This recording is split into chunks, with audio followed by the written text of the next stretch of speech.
Oh ya Allah. Dihubungkan dulu dengan yang bisa wifi apa? Karena apa? Bluetoothnya di laptop kami, Tapi sama Bluetooth dia. Berarti di sini hubungan dulu Bluetoothnya di komputer kan? Nggak ada laptop apa Bluetoothnya di sama. Oh, harus pakai Bluetooth itu.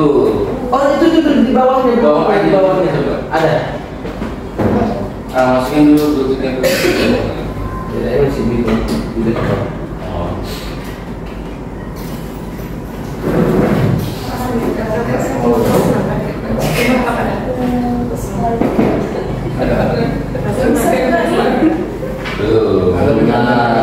Udah dimasukin belum? Capek lah ya, kita cek. Bismillahirrahmanirrahim. Assalamualaikum warahmatullahi wabarakatuh. Waalaikumsalam warahmatullahi wabarakatuh. Baik Bapak Ibu, terima kasih sudah berhadir di ruang yang berbahagia ini. Insyaallah saya di sini akan menyampaikan tentang dampak positif yang harus kita terapkan di sekolah kita, dan insyaallah ke depan kita harus memiliki beberapa poin yang saya sampaikan di depan ini. Nah, adapun yang harus saya sampaikan terkait dengan budaya positif, yang pertama adalah disiplin positif, kemudian motivasi perilaku manusia, posisi kontrol guru di sini ya, dan kemudian keyakinan sekolah, yang terakhir ada segitiga restitusi. Nah, untuk disiplin positif sendiri itu adalah disiplin diri yang memiliki motivasi intrinsik ya dari dalam diri sehingga dapat mewujudkan budaya positif dan menumbuhkan kesadaran diri berdasarkan nilai-nilai kebajikan yang berdampak jangka panjang. Motivasi ini tidak akan terpengaruh pada adanya hukuman atau hadiah. Nah, ini nanti bisa kita kasih kasus, dan nanti saya minta satu orang untuk memberikan pengalamannya di kelas dalam menangani masalah siswa atau dalam memberikan reward kepada siswa kita. Nah, selanjutnya motivasi perilaku manusia itu ada 3. Yang pertama, untuk menghindari ketidaknyamanan atau hukuman. Kemudian yang kedua, untuk mendapatkan imbalan atau penghargaan dari orang lain. Dan yang ketiga, untuk menjadi orang yang mereka inginkan dan menghargai diri sendiri dengan nilai-nilai yang mereka percaya. Nah, Bapak Ibu sekalian, motivasi perilaku ini ada di dalam diri kita sendiri. Nah, sekarang saya tanya, dari ketiga motivasi perilaku ini, motivasi apa yang cenderung Bapak miliki, Bapak Ibu miliki? Nomor 1, 2, atau 3? 3. Yes, 3. Seharusnya nomor 3. Nah, saya jelaskan bahwa untuk motivasi yang pertama, contoh misal Pak Irwan hadir tepat waktu dan tidak pernah telat ke sekolah. Ya, kemudian untuk yang motivasi perilaku ini, apakah Pak Irwan ini hadir tepat waktu ke sekolah dia untuk menghindari ketidaknyamanan atau hukuman seperti nanti kalau telat ditegur ke pas sekolah, udahlah saya hadir tepat waktu. Nah, jadi begitu konsepnya. Kemudian untuk yang mendapatkan imbalan atau penghargaan dari orang lain, misal karena Pak Irwan sudah dalam 1 bulan ini hadirnya tepat waktu, maka dia akan mendapatkan penghargaan, tentunya dari sekolah. Ya, kalau misalnya kita dari tim yang sudah menilai kinerja dari Pak Irwan. Nah, sedangkan yang ketiga, Pak Irwan hadir itu bukan mengharapkan ketidaknyamanan atau teguran dari kepala sekolah maupun mendapatkan penghargaan atau hadiah dari orang lain, melainkan dia harus punya keyakinan akan nilai-nilai yang dia percaya. Nah, jadi seperti itu ya. Jadi kita harus punya prinsip bahwa kita itu harus disiplin dalam hadir ke sekolah, baik di sekolah maupun di rumah. Jadi seperti itu ya. Kemudian tentu untuk mendapatkan motivasi perilaku yang nomor 3 ini, pasti ada motivasi yang berasal dari dalam diri kita. Tentunya tidak mengharapkan imbalan dari apa-apa, yang pastinya kita menghargai diri kita, menghargai prinsip kita. Kita tidak ingin mendapatkan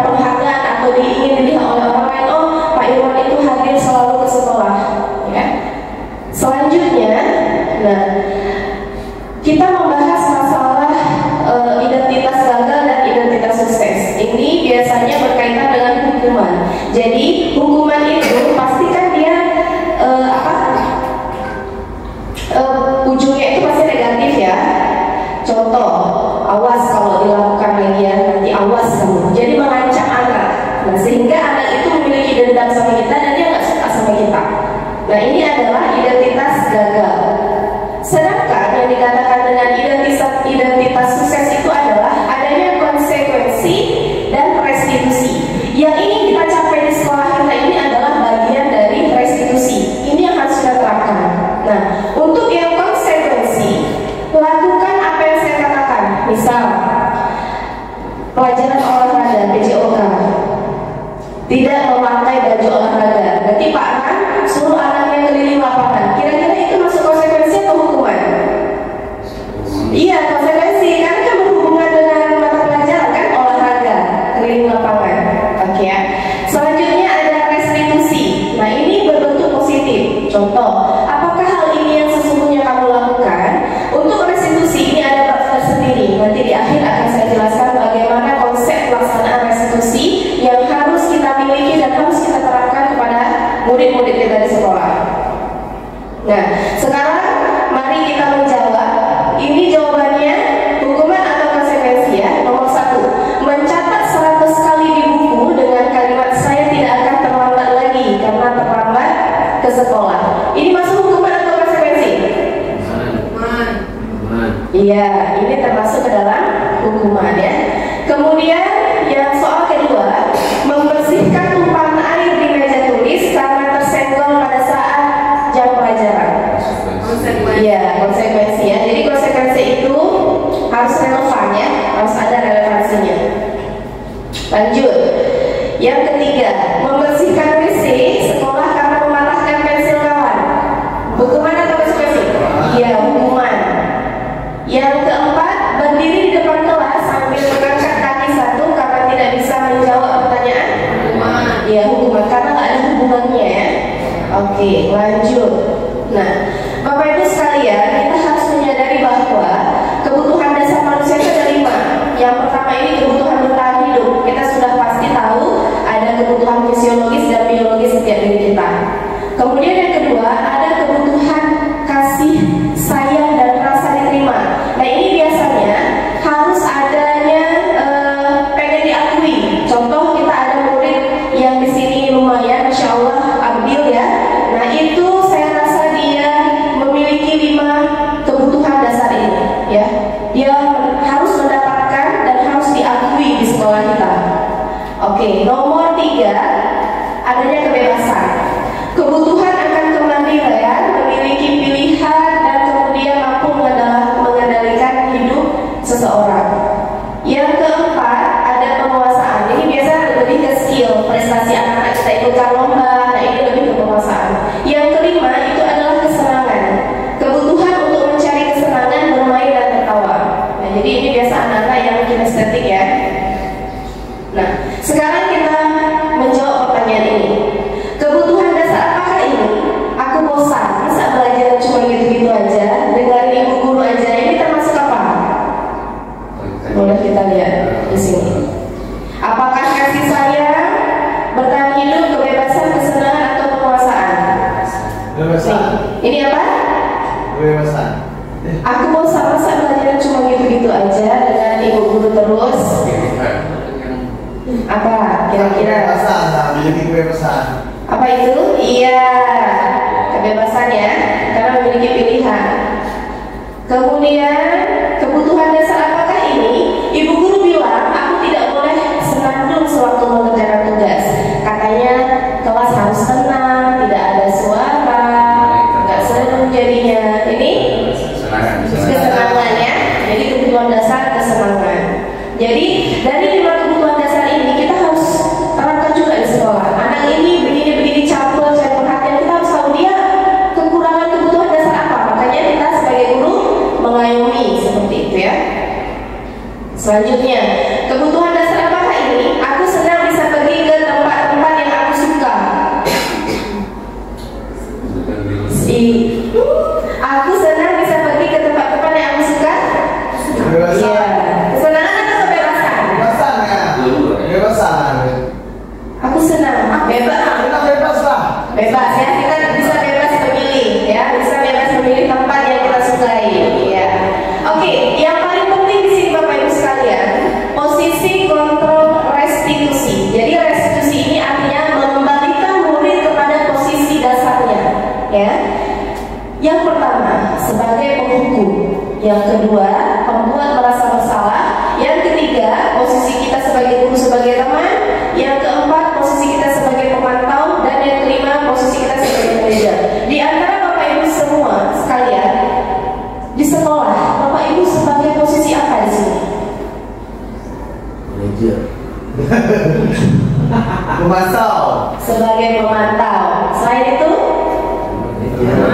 teman. Ada nggak kelima ini kita terapkan dalam sekolah kita? Ada. Pasti ada. Nah, jadi kita lihat di sini. Nah, yang seharusnya itu adalah kita harus menjadi posisi sebagai manajer. Di sini maksudnya adalah guru berbuat sesuatu dengan murid untuk mempersilahkan murid mempertanggungjawabkan perilakunya. Jadi nggak serta-merta kamu salah, kamu nggak buat tugas, keluar. Itu sesuatu yang tidak baik. Ini saya dapatkan, ini modulnya banyak ya Bapak Ibu yang dipelajari. Cuma ini kan poin-poin penting yang saya sampaikan. Ketika saya mempelajari ini, saya merasa bersalah karena paling sering yang saya lakukan di kelas itu adalah sebagai pembuat merasa bersalah. Ini yang tidak boleh, ini yang tidak boleh. Yang boleh 3, 4, dan 5. 1, 2 itu tidak boleh. Yang paling sering itu sebagai pembuat merasa bersalah, dan tentunya kita pasti pernah menghukum murid kita ya, dan itu tidak boleh. Oke, kembali ke dengan posisi manajer. Kemudian poin yang kedua, mendukung murid agar menemukan solusi. Dan posisi manajer ini juga dapat menjadikan murid sebagai manajer bagi dirinya. Jadi ketika murid punya masalah, tanyakan kepada dia, nah tindakan apa ke depannya yang mau kamu lakukan lebih baik. Kasih pilihan sama dia, biar dia yang memberikan solusi sendiri. Nanti dia yang membuat sendiri. Ya Bapak Ibu. Nah sekarang kita menuju ke contoh kasus ya. Contoh kasus. Baru bisa kita lihat ini sebagai posisi apa sebenarnya. Oke, ini kasusnya. Oke, silakan Bapak Ibu. Sabrina hari itu bangun terlambat dan terburu-buru sampai di sekolah. Dia pun akhirnya sampai di gerbang sekolah. Tapi baru menyadari kalau tidak menggunakan sepatu hitam seperti tertera di peraturan sekolah. Di depan pintu kelas, Bapak Lukman memperhatikan sepatu Sabrina yang berwarna coklat. Sabrina berusaha menjelaskan bahwa dia terburu-buru dan salah menggunakan sepatu. Pak Lukman menanyakan Sabrina, apa peraturan sekolah tentang seragam warna sepatu? Sabrina menjawab, sudah mengetahui sepatu harus berwarna hitam. Namun, terburu-buru dan salah mengenakan sepatu. Selain itu, selain tidak mungkin kembali pulang karena rumahnya jauh sekali, Pak Lukman tetap bersikeras pada peraturan yang berlaku dan mengatakan, ya sudah, kamu sudah melanggar peraturan sekolah. Sabrina meminta maaf dan memohon kembali kepada Pak Lukman agar tetap dapat mengenakan sepatunya dan berjanji tidak akan mengulangi kesalahannya lagi. Namun Pak Lukman tidak mau tahu. Tidak, kamu telah melanggar peraturan sekolah. Kamu tidak sanggup ambil sepatu di rumah atau diantarkan sepatu ke sekolah. Ya sudah, kamu tidak bersepatu saja seharian di sekolah. Sekarang copot sepatumu dan silahkan belajar tanpa sepatu seharian. Sabrina pun dengan berat hati mencopot sepatunya dan memberikannya kepada Pak Lukman. Seharian dia tidak berani berkeliling sekolah karena malu dan lebih banyak berdiam diri di kelas tanpa alas sepatu. Nah sekarang posisi kontrol apa yang digunakan oleh Pak Lukman? Merasa bersalah. Saya satu membuat merasa bersalah. Satu lagi, ia memberikan hukuman. Padahal Sabrina ini kan sudah memberikan penjelasan. Saya terburu-buru, saya nggak sengaja Pak, gitu ya. Ini diingat ya ceritanya, nanti akan nyambung ke restitusi. Nah selanjutnya, masa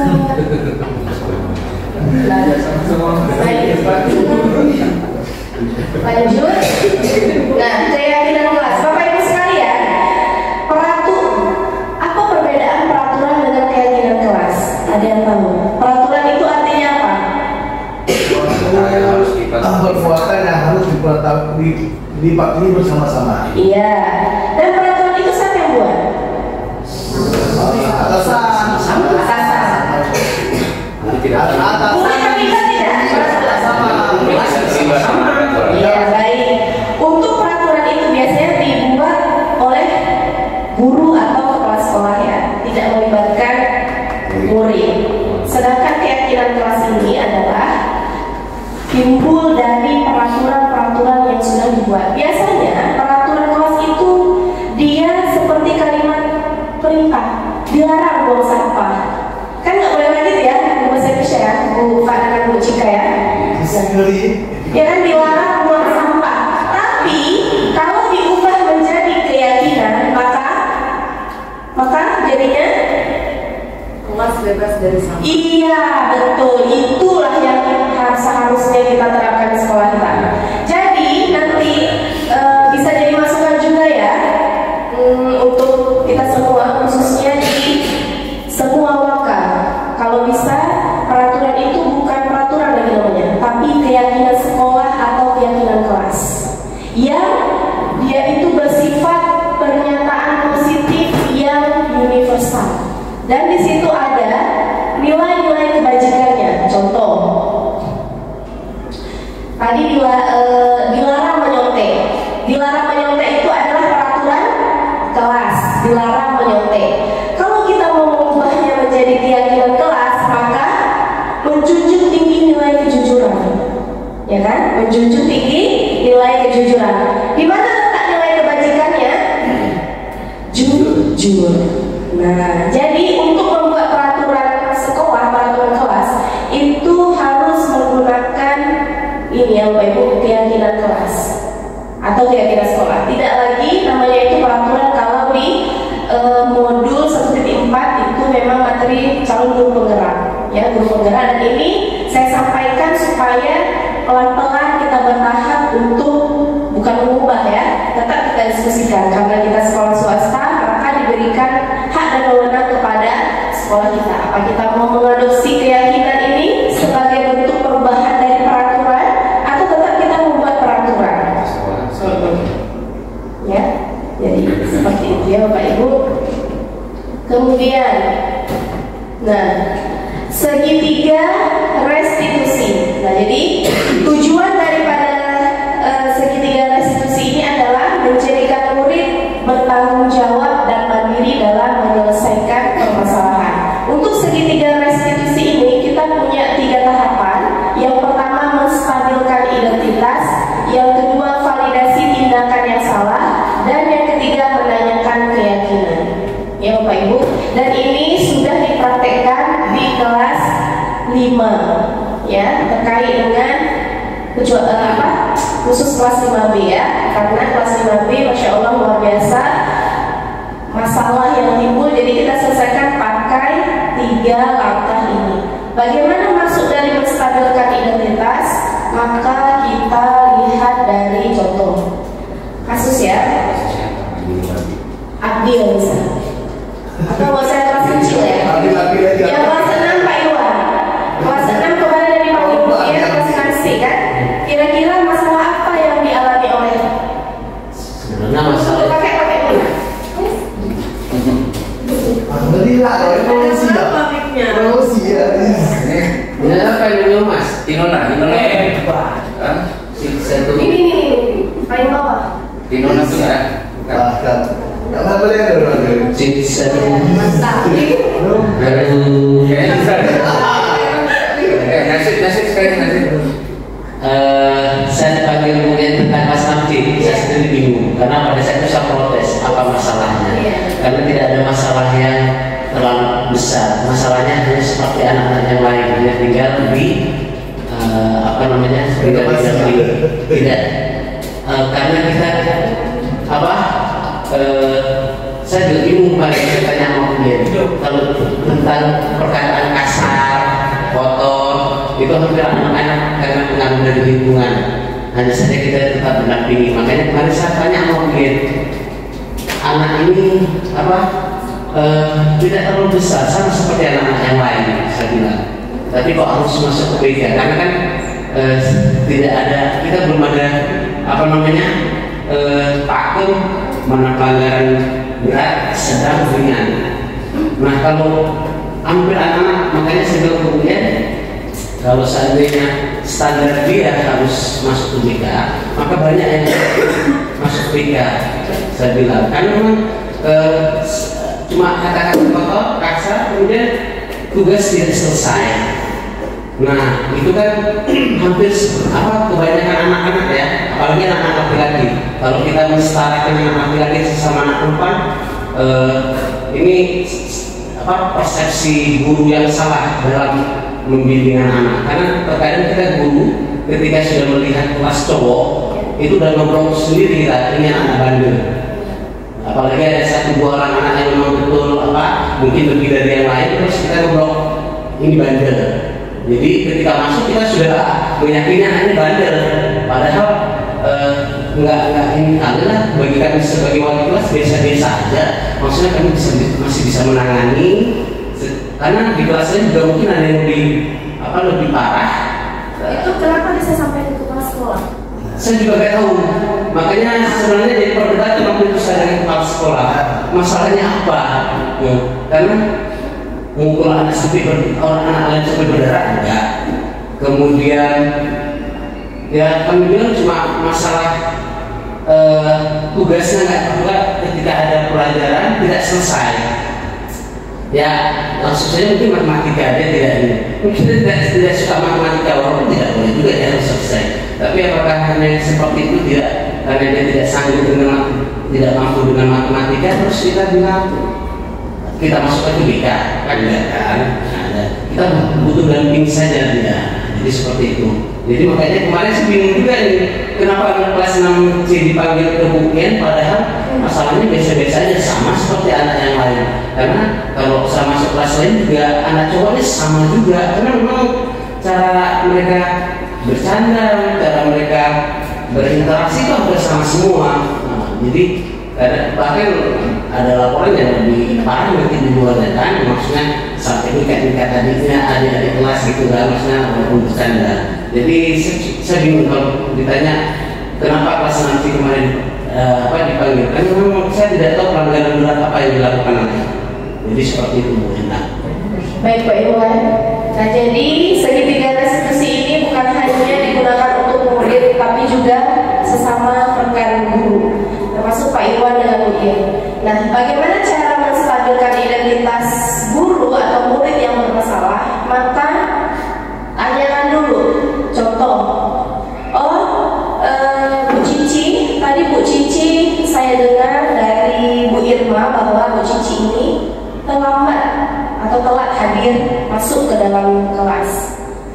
Kita tanya sama Bu Cici, kenapa Bu Cici? Apakah Bu Cici punya alasan? Jadi Bu Cici menjawab, saya tadi orang tua mungkin harus disediakan makannya dulu atau antar adik dan sebagainya. Nah itu adalah menstabilkan identitas. Kita dengar dulu ya, murid kita atau guru kita memberikan alasan. Kita nggak boleh memponis telat ini, terus besok dicap lagi. Itu memang telat, itu sama gitu ya. Nah, kemudian untuk validasi tindakan, ya untuk validasi tindakan ini tanyakan. Nah, tanyakan kepada murid atau rekan guru kita. Sekarang kita tidak mencari siapa yang salah, tetap ajukan pernyataan seperti itu supaya dia tidak menjadi posisi kontrol yang nomor 2, ya, merasa bersalah. Jadi saya atau ibu tidak mencari di sini siapa yang salah, tapi di sini kita mencari solusi ya dari permasalahan kamu seperti itu. Nah jadi anak kan jadinya tenang ya, tidak takut, tidak tegang seperti itu. Nah kemudian untuk menanya keyakinan tanyakan.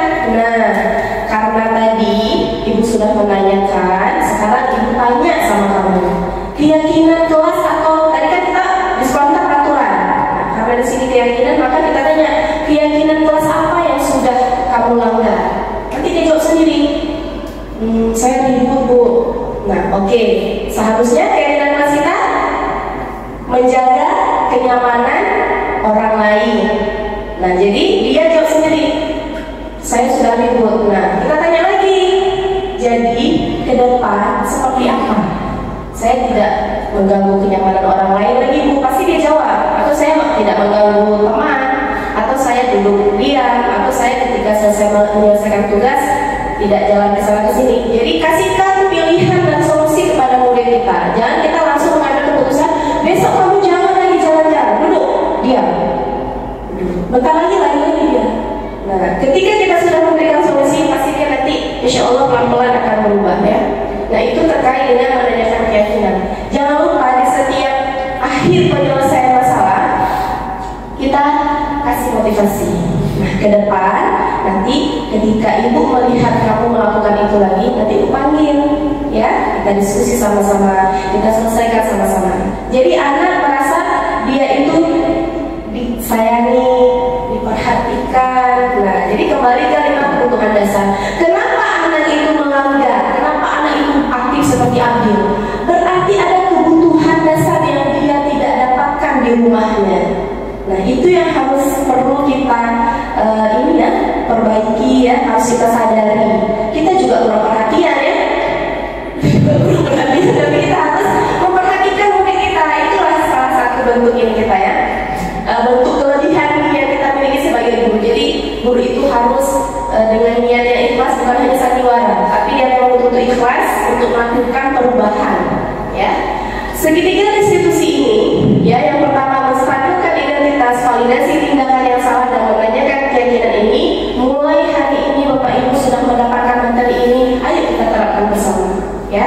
Kita tidak melihat apakah sukses atau tidaknya, tapi kita melihat bagaimana proses untuk menerapkan restitusi ini di sekolah kita. Tidak hanya kepada murid, tapi kepada guru. Karena banyak sekali rekan guru kita kata dia, nah, datangi.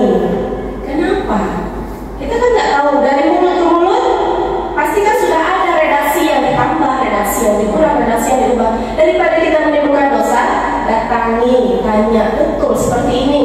Kalau tidak, dijelaskan. Jadi jangan kita mentah-mentah menerima masukan, nggak diolah langsung. Kita jumpai orang kamu ya, umur begini. Nah, jadi tidak boleh seperti itu. Oke ya. Baik Bapak Ibu, kita kembali kepada ada satu lagi. Nah, di kasus ini, oke. Apakah di kasus ini terdapat 3 tahapan dari segitiga restitusi? Kira-kira di bagian mananya? Di menstabilkan identitas. Kalau menanyakan Mana? Di bagian peraturan sekolah. Oke, kita lanjut ya. Nah, dalam kasus di atas, sikap posisi apakah yang diambil oleh Bapak Lukman? Jelaskan apa indikatornya. Nah, jadi ya, di sini tadi kan posisi penghukum ya, semua jawabannya benar. Kenapa posisi penghukum? Karena dia bilang, ya sudah, kamu sudah melanggar peraturan, kamu sudah terlambat, salah pula warna sepatu. Nah, sekarang buka sepatunya ya, copot, nggak usah pakai sepatu sampai pulang. Nah, ini jelas posisi penghukum. Nah, kemudian soalnya dalam kasus di atas, sikap posisi apakah yang diambil oleh Bapak Lukman? Jelaskan. Tadi juga udah dijawab ya, ini indikatornya tidak ada toleransi, hukuman secara verbal, bahaya ya, kita maksudnya refresh. Kita memberikan hukuman itu terencana atau tidak Bapak Ibu? Enggak terencana kan? Enggak mungkin dari rumah sudah direncana. Oh nanti ada murid yang pasti nanti dia lompat pagar, pasti nggak terencana lompat pagar itu oleh murid. Jadi di mana ada kesempatan? Di mana ada kesempatan pasti. Iya, pasti ya, di mana ada kesempatan. Iya. Jadi hukuman itu refleks, tidak terencana ya. Nanti dari rumah Bapak, ini saya mau jumpai saya. Jadi nggak boleh terencana seperti itu ya. Oke, lanjut. Dalam kasus di atas, sikap posisi apakah yang diambil Bapak Lukman? Ini posisi pemantau ya. Tadi jawaban kita benar semua. Kemudian bagaimana dikatakan dengan posisi pemantau? Nah, bertindak sesuai peraturan, ada suara data dan lain sebagainya. Nah, bila Bapak Lukman mengambil posisi sebagai manajer, apa yang akan dikatakan pertanyaan-pertanyaan seperti apakah yang akan diajukan ke Sabrina? 1.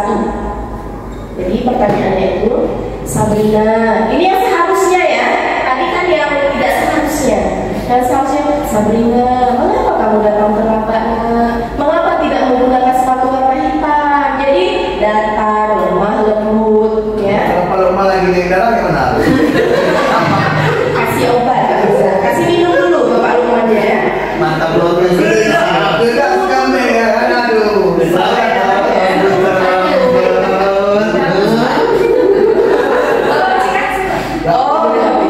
Kenapa sepatu kamu warna putih? Oke ya. Yang kedua, validasi tindakan. Sabrina, kamu tentu punya alasan kenapa tidak menggunakan sepatu wanita, tanya. Biasanya sering saya dengar ini Pak Saiful ngomong kayak ini. Coba kamu dengar ya. Ini yang bapak tanya. Kalau dari Bapak tanya iya, Bapak dengar ya. Ya, ada lagi Ya. Kemudian pertanyaannya Sabrina, kelihatannya kamu terburu-buru ya sehingga terlambat hadir ke sekolah. Jadi kita tanya, ya, nggak boleh. Ini kamu ini gitu ya. Oke, biasa nih Pak Iwan bisa baca ya. Pak Iwan, kunci saya hilang. Pak Iwan, kunci saya dikejar. Nah, jadi Pak Iwan, sengaja saya undang Pak Iwan. Saya sengaja undang Pak Iwan ini supaya iya. Karena kita sering meminta bantuan kepada satpam kan. Jadi Pak Iwan yang fokus di mana? Kan yang fokus di situ, coba saya sebutkan. Iyalah, masa hal-hal kayak gitu Pak Iwan juga harus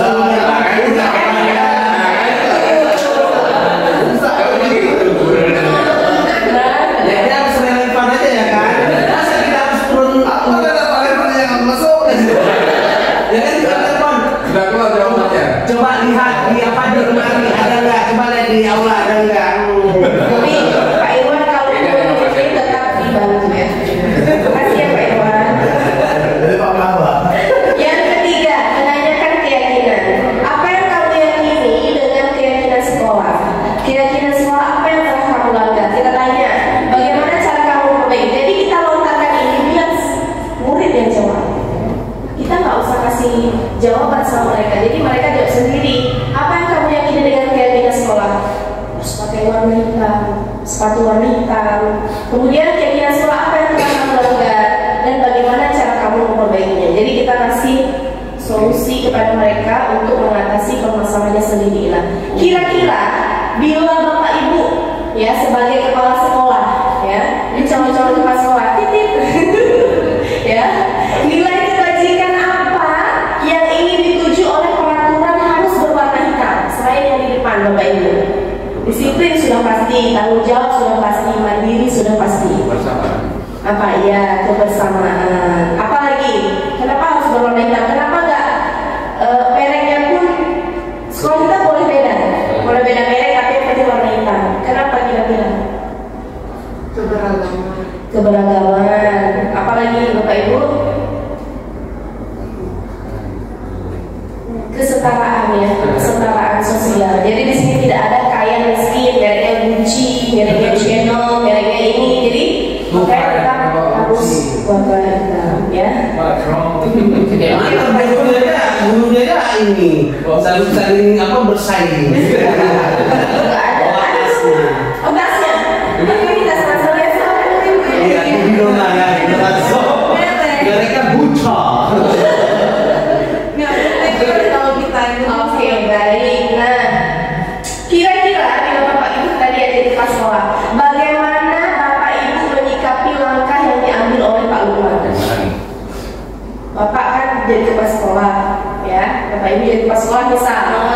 Langkah yang diambil Pak Lukman mengenai kasus tersebut apa? Yang pertama mencari tahu dulu. Iya seharusnya ya, mencari tahu dulu permasalahannya. Jangan tiba-tiba baru kita ngomong kan dia lagi, ya kan? Si dia. Si Bu Enda ada telepon kita. Ujian coba akhirnya. Yang kedua, mengarahkan dan memberikan solusi kepada murid. Tadi diarahkan ya. Dan yang ketiga, bertindak sebagai posisi manajer ini harus ada seumur hidup di dalam diri kita. Ya. Jadi kembalikan ke diri kita. Yang mengatur diri kita itu bukan orang lain, tapi diri kita. Nggak ada yang berhak mengatur diri kita kecuali kalau perempuan ini yang menikah orang tua.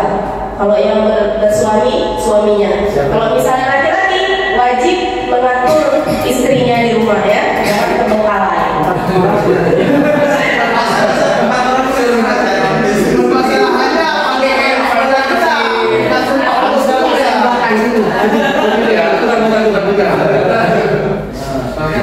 Ibu kenal siswa-siswi di depan siapa? Ada Rafa, iya,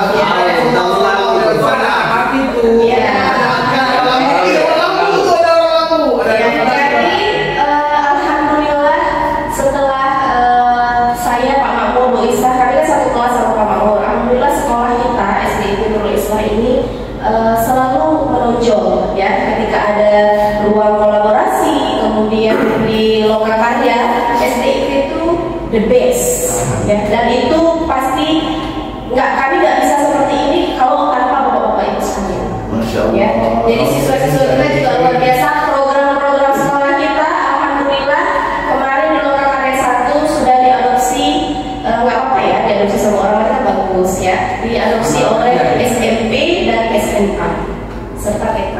Nah jadi salah satunya itu bentuk kakak ini ya Bu Cici yang diadakan oleh kurikulum yang selalu monitoring dan evaluasi yang dilakukan Bu Cici itu, dan itu diadopsi oleh beberapa sekolah. Nah kemudian yang seperti ini ya, kamis-kamis ini juga banyak diadopsi dan nanti mereka akan rapat kerja ya di tahun ajaran baru. Nah, saya setiap presentasi ini munculkan gurunya, munculkan siswanya ya supaya lebih terekspos ya. Baik. Nah jadi Bapak Ibu sekalian, ini berkaitan dengan kinerja guru, kerja guru seperti apa, tugas guru seperti apa. Nah kita lihat sedikit ya. Nah bersikap positif itu kalau tampaknya kita udah tahu ya, yang kelihatannya hadir tepat waktu, mengerjakan tugas, mengucapkan salam, membaca doa, menggunakan seragam. Yang tidak tampaknya itu pasti selalu terlambat hadir ke sekolah. Ya, kalau yang nampak ya nggak tampak terus ya kan. Kemudian tidak mengerjakan tugas, tidak mengucapkan salam, ini banyak ini ya. Dan Bapak Ibu sekalian, kira-kira menurut Bapak Ibu, boleh nggak kita terapkan di sekolah kita setiap murid yang berjumpa dengan tamu dari luar itu salam? Sekolah yang saya lihat itu SMP percontohan. Siapapun yang datang mau tukang parkir, tukang apa, salam semua muridnya. Di sekolah kita pernah nggak Bapak Ibu ya? Jarang ya. Kayaknya kita terapkan ya, insya Allah ya, pelan-pelan ya. Karena ini kan hal positif, budaya positif yang harus kita terapkan di sekolah kita. Kemudian tidak menggunakan simbol, ini bagian kesiswaan ini banyak ya. Ini yang tidak tampaknya, karena ini terkadang dievaluasi, terkadang tidak. Nah, ini juga sama. Nah, setiap anggota kelas melakukan tugasnya. Ini terdengar, misal terdengarnya itu harus yang positif, tidak boleh yang negatif ya, kata-kata kotor seperti murid-murid yang di kelas Pak Iwan. Jadi baik murid maupun guru harus diberikan bahasa yang positif ya, yang kita dengar itu enak. Contoh, mohon izin memberi masukan ya Bapak Ibu sekalian. Nah, tetap ya. Boleh saya bantu? Ini enggak, kerjakan sendiri. Gitu ya. Itu kerjakan sendiri kalau misalnya. Bercanda Pak Iwan ya. Kemudian mari kita selesaikan bersama. Terima kasih ya. Jangan lupa setiap kita minta tolong, kalau kita suruh murid ucapkan tolong dan terima kasih. Ini Bapak nih ingat ya. Kemudian apa hari ini? Kelas semua yang kemarin ke rumah Pak Iwan. Hari ini buat tugas, malamnya dikasih informasi ke orang tua. Itu tergantung kita sebagai orang tua meningkat. Karena dari 100 berapa siswa kelas 5 Bu Cici? 101. Hanya satu wali murid yang protes, yaitu Pak Irwan hari ini. Selebihnya tidak ada yang protes. Alhamdulillah ya. Ya Masya Allah.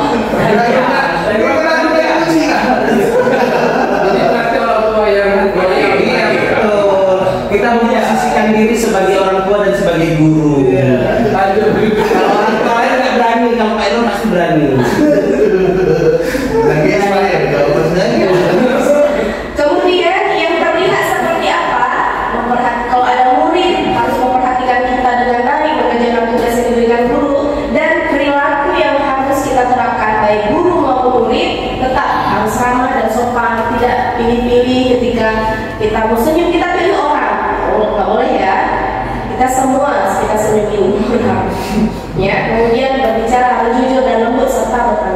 itulah menjatuhkan pemilih orang.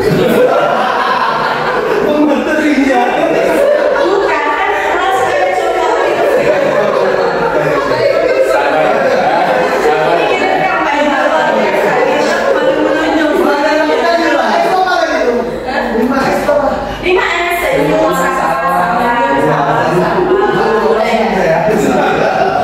Baik, yang nomor 2, kegiatan tugas saya, tugas kamu. Ini harus bisa dibedakan tugas murid dan tugas guru, ya. Ini jelas opsinya. Ya, jangan dilihat ya muridnya. Guru tugasnya mendidik, mengajar, menuntut murid sesuai kodrat dan zamannya, yaitu berhamba pada sang anak, ya, menegakkan keyakinan kelas, memberikan apresiasi. Nah, murid tugasnya belajar, semangat, bertanggung jawab, disiplin, menghormati gurunya. Kemudian guru tugasnya bukan, nah, 1, menghukum murid secara fisik dan psikis. Ini sangat fatal ya. Ada masalah yang membuat kadang anak-anak dengan bintang-bintang itu juga ketakutan. Masih ingat? Gimana Pak Saiful kita nih ya? Apa coba? Ketika nggak dibuat apa coba katanya? Nanti apa dikurangi bintang 100 katanya? Kami cuma jawab, kayak mana bintang 100 dikurangi adik aja 10 belum dapat. Jadi bahasa-bahasa melebihkan itu harus dihindari. Kalau seandainya tidak bawa tugasnya, nanti bintang kelompok dikurangi 100. Kami cuma bilang bagaimana mungkin bintang bisa dikurangi 100 kalau 10 aja dia belum dapat. Kenapa belum dapat? Ya. Masalahnya nanti itu. Permasalahannya adalah bahasa guru yang terkadang mengancamnya itu berlebih. Ini berbahaya sekali, bukan hanya di yang terjadi juga di beberapa kelas dan di beberapa kasus kalau nggak selesai misalnya kalau ribut tulis Al-Quran 1 juz. Ini kan bahaya ini kan. Kalau ini sebelumnya kami dapetin kalau ribut baca Al-Quran 2 juz, tulis setengah juz, dan walaupun padahal gurunya hanya mengancam, dan saya yakin ini guru tidak akan betul-betul bertindak, dia tahu hanya mengancam. Makanya itu bahaya, sebab itu mengurangi bintang 100 hanya untuk menakut-nakuti anak. Kan ini kan bahasa-bahasa yang harus dihindari sebenarnya. Tapi lakukan hukuman yang memang betul-betul kita mudah melakukannya, tidak konsekuensi yang harus dilakukan anak-anak adalah konsekuensi yang misalnya kalau kelompok kotor maka kelompok itulah yang akan piket hari ini, dan itu kan gampang dilakukan. Itu kan konsekuensi, kelompoknya kotor, yang lain bersih, dia kotor, maka kan konsekuensinya langsung dia membersihkan seluruh kelas. Dan itu gampang dilakukan. Ada masukan juga. Ini mungkin kami ya di kelas, kami kan buat kesepakatan misalnya. Anak-anak kan sekarang kita sholat misalnya, kita tiap pagi itu menaikkan sholat anak-anak. Nah misalnya mereka sholatnya lengkap, maka kita akan memberikan bintang. Nah juga Pak Ibu bilang nanti ada anak-anak yang ketakutan. Nah di sini kita akan mengajarkan mereka untuk jujur, bahwa nilai jujur itu juga mahal loh. Nah maksudnya gini, ketika ada di antara kelompok mereka yang nggak sholat, memang kita akan mengurangi bintangnya dengan kesepakatan awal ya. Ini kesepakatan misalnya, bukan untuk ancaman, tapi kesepakatan di awal. Kalau kita nggak sholat berapa nih kurang bintangnya. Nah, kita akan mengurangi bintang karena dia jujur. Akhirnya kita kasih bintang itu sesuai yang kita kurang tadi, agar teman-temannya ini tidak menjadi marah. Tadi kan sehingga anak takut tadi itu karena kawan-kawannya.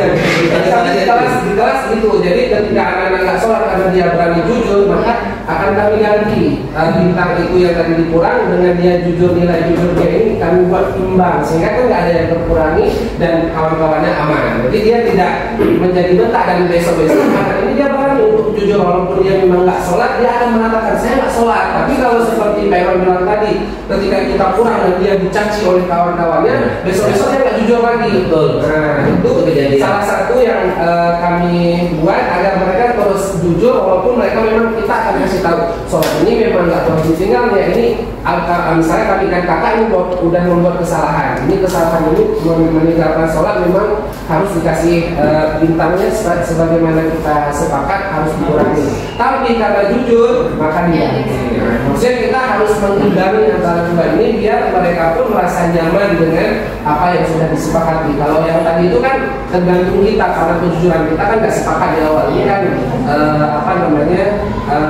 inovasi atau ilmu-ilmunya. Tapi harus dicatat juga, nggak boleh harus ada bintang pribadi, ada bintang kelompok. Sholat kalau sholat duha harusnya misalnya sholat duha atau yang lainnya ini masuk bintang pribadi. Jangan gara-gara dia nggak sholat bintang kelompok dikurangi.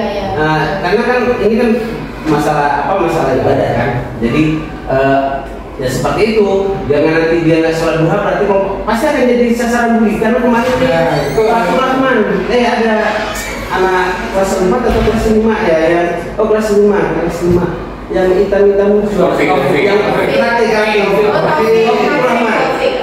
dia bilang sama kami kemarin waktu pramuka, Mas kami sedikit-sedikit disalahin sama kelompok. Kenapa bang disalahin sama kelompok? Kami entah apa, pasti kami yang disalahin. Loh kok bisa? Ngapain? Pasti kami disalahin. Tapi memang berarti ini imbasnya kayak tadi Pak Saiful. Artinya karena kita sudah mengeneralisir semuanya. Kalau kelompok bintang dikurangi hasilnya kan, kelompok bintang dikurangi, saya yang disalahin. Jadi dia memang kayak gitu. Artinya kan coba tengok ya. Dia kan memisahkan diri dari teman. Ada lihat? Coba jelasin. Iya. Jadi Pak Iwan, ini kita arahkan ya, karena kami wali kelasnya. Taufik itu terkadang nggak jujur. Nah, jadi nilai jujurnya itu kurang. Kenapa? Padahal teman-teman dia malah membantu dia lagi, membantu dia aja. Dia merasa tidak percaya diri. Dia beranggapan bahwa ketika dia ngomong dibatalkan, padahal mana ada semua mendengarkan dia ngomong ya Bu Cika ya. Setiap hari belum kami taruh atasnya dah lapor. Yang dilaporkan itu orang-orang, kami panggil, betul ada nggak ada Bu, bohong. Dia udah punya pengalaman itu, yang sudah tertanam, sehingga sekarang dia menganggap itu padahal teman-temannya nggak ada. Tugas CGP, tugas guru wali kelas, CGP lagi guru wali kelas lagi. Itu kelas 6C yang dikejar. Kelas 5 itu yang paling masya Allah itu kelas 5B, yang perlu banyak perbaikan ke anak-anak laki itu terutama, anak perempuannya lebih lagi. Jadi tugas Cika dan WM untuk meluruskan mereka. Alhamdulillah sejauh ini karena kita ada Pak Sarto, Bu Cici yang kita mudah untuk berkoordinasi, kita tanya Pak Hashim ya? Pak Hashim. Kalau Melati gimana Melati? Orang nggak ada yang bukan sama dia ya, kadang dia nangis kan, Lagi kurang kasus. Melati gimana? Ini Pak misalnya anaknya itu kurang perhatian ya mungkin. Kita belum dalami. Dia tiap mungkin lebih ke laki-laki. Coba bayangkan, coba lihat dia pasti mendekatkan diri itu dengan guru laki-laki. Kenapa? Mungkin di rumah ini kita belum cek kan, mungkin oleh kelasnya. Tapi di rumah kayaknya dia kurang perhatian dari ayah atau yang laki-laki. Coba semua dengan guru yang laki-laki, dia pasti ngelendok cari perhatian terus. Tapi dia ibu enggak. Kenapa? Itu kan bisa kita lihat di situ bahwa dia memang perhatian dari seorang ayah itu kurang sekali. Walaupun karena di rumah Allah kita nggak tahu kan. Cuman ini kan tugas guru kelasnya seharusnya Umumnya siapa wali kelasnya? kelas 4. Harusnya ingatkan guru-guru yang kelasnya bermasalah. Sebenarnya nggak bermasalah sih, ya kan anaknya ada kasus-kasus seperti ini. Iya, terima kasih Bapak Ibu aktif ya. Ini saya mau ingin meluruskan terkait pemberian reward. Sebenarnya dalam modul itu dijelaskan bahwa pemberian reward itu tidak boleh karena menimbulkan kecemburuan kepada anak yang lain. Istilahnya itu ibu tuh pasti kasih reward dia pasti begini.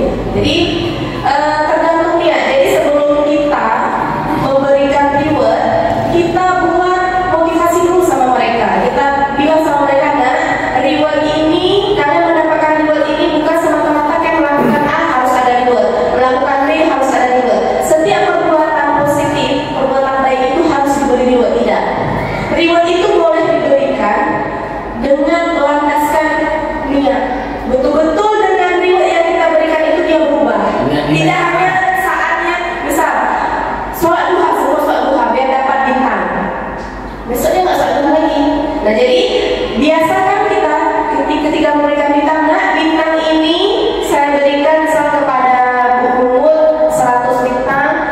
sholat duha. Harapannya kita kasih 100 bintang itu besok-besoknya dia dengan niat sendiri, nggak ada harus dikasih bintang.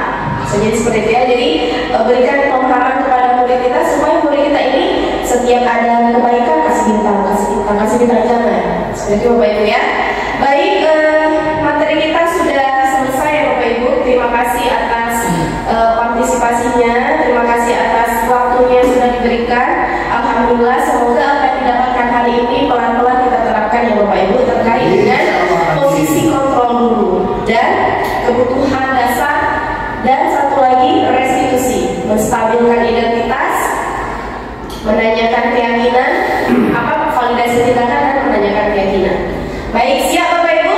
Oke, nanti dan kalau ada murid gimana Pak? Ini kan cuma 10 orang nih, guru kita 80-an sama staf.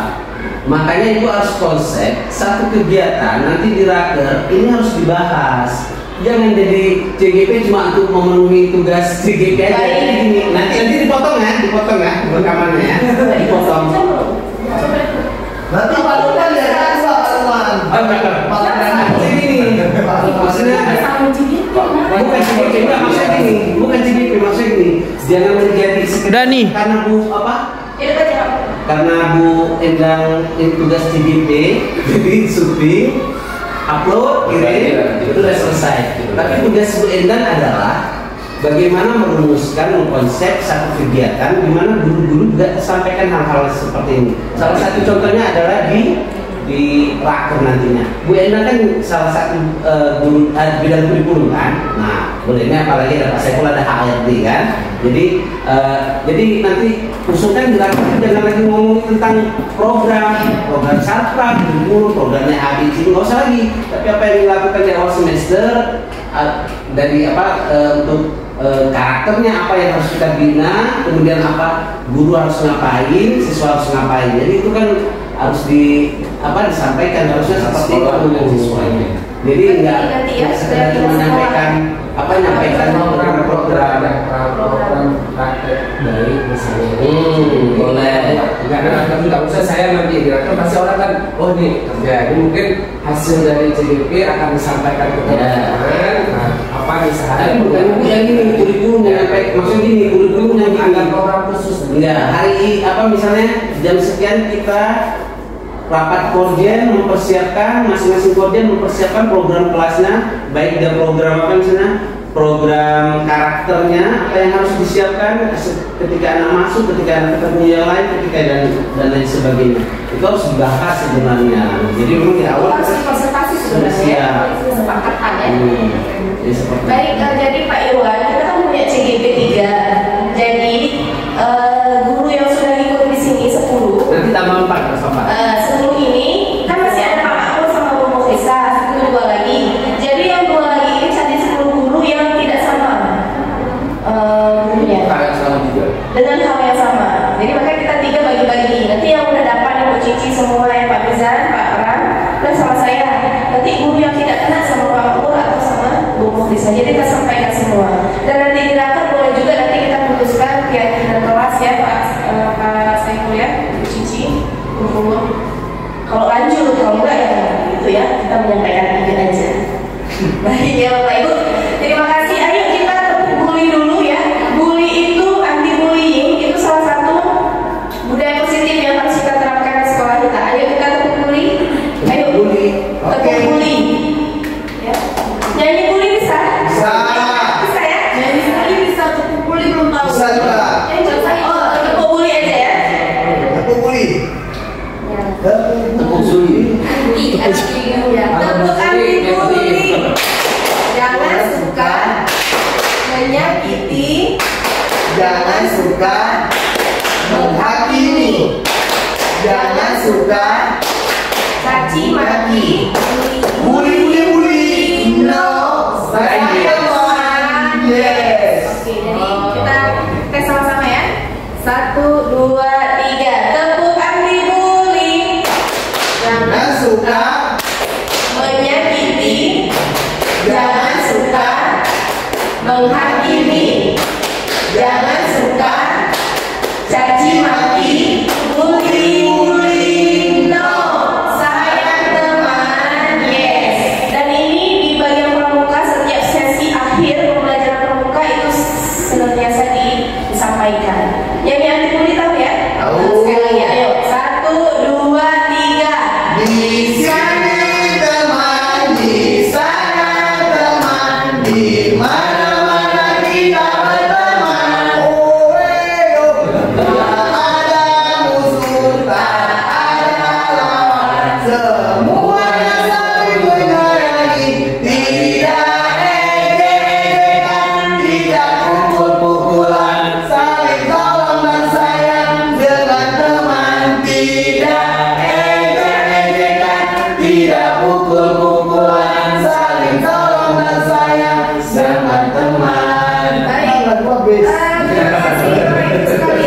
Mari sama-sama kita menutup pertemuan ini dengan membaca untuk majelis.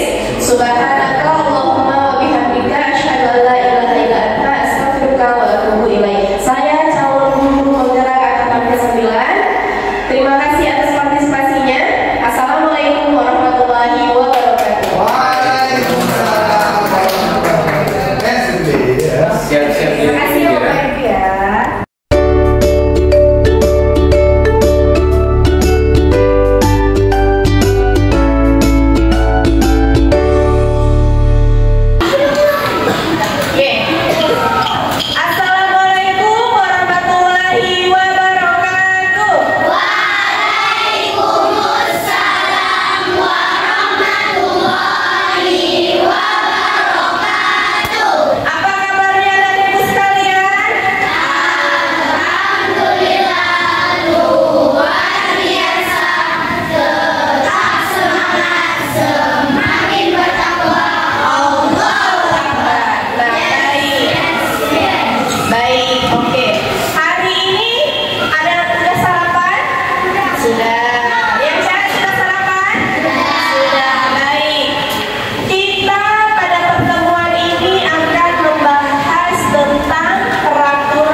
Tempelnya ke arah bawah.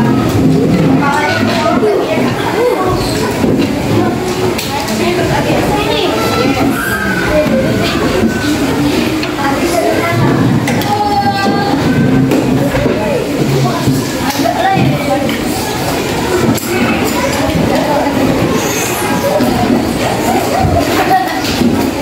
Oke,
majelis.